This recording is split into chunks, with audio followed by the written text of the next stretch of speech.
মুহূর্তে আমরা এসে পৌঁছেছি জানবাজার সম্মিলিত কালী মন্দির সমিতিতে, যেখানে মণ্ডপ সজ্জা এবং প্রতিমা সজ্জায় কিন্তু এক অভিনব রূপ দেখা গিয়েছে। পাশাপাশি মায়ের পুজোর মূর্তির সাথে কিন্তু রয়েছে মায়ের আরও বিভিন্ন ধরনের রূপ।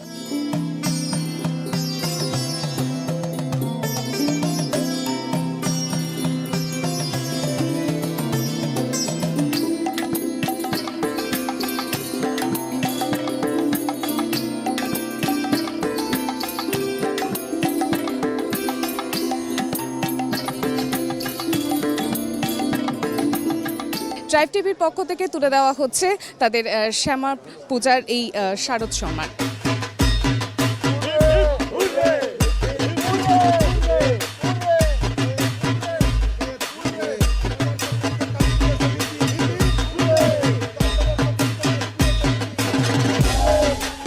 ট্রাইব টিভি গতবারও আমাদের দিয়েছিল সম্ভবত। ওদের নজরে আমাদের পুজোটা খুব ভালো হয়, সেরা হয়। এটা জেনে তো তাদের ধন্যবাদ জানানো ছাড়া উপায় নেই। ধন্যবাদ জানাচ্ছি ট্রাইব টিভিকে।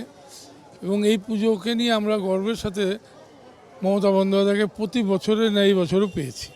তিনি উদ্বোধন করেছেন এবং তিনি এসে আমাদের এখানে যে দুর্গা মায়ের ইউনেস্কোর যে প্রাইজটা পেয়েছে সেটার একটা ছবি রেখেছি ওখানে, মায়ের মূর্তি।